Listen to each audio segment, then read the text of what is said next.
Pero ngayon, unti-unti nang sinisigaw ng taong bayan.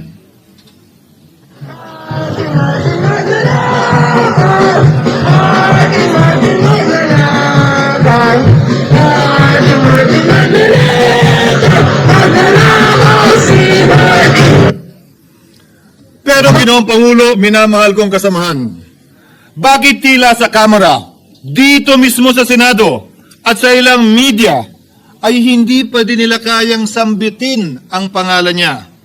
Pues, sasabihin ko, Martin Romualdez. Minsan ang binanggit ng mga diskaya ito mismo dito sa Senado, ang kanyang pangalan. Pero agad itong pinabawi nung humarap sila sa Kamara. Binanggit ni Master Sergeant Gutesa ang kanyang pangalan. Pero ultimo notaryo, natunto nila at pinabawi nila ang pagnotaryo.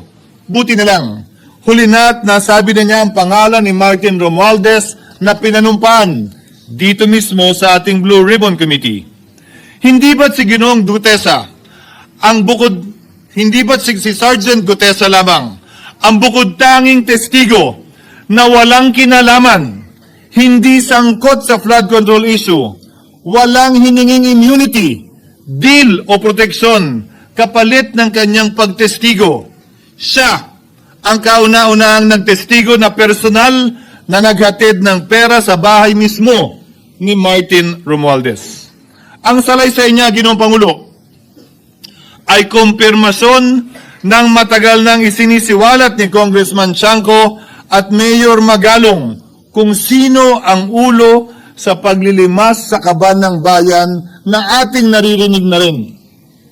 13,803,693 with Congressman Saldico as proponent.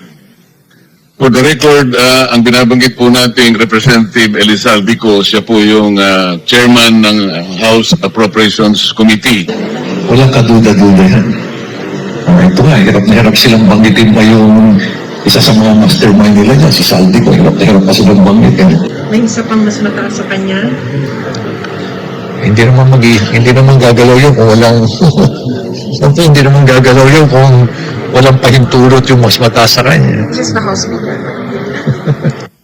Sige, Ginoong Pangulo, pahintulutan niyo po ako magkwento ng konti upang patotohanan ang mga salitang ito. Taong 2023 nung tinalaga si Ginoong Kiko Laurel bilang kalihim ng kagawaran ng agrikultura. Bilang suporta sa kanyang mandato, tinanong ko noon ang isang simpleng katanungan sa budget process natin.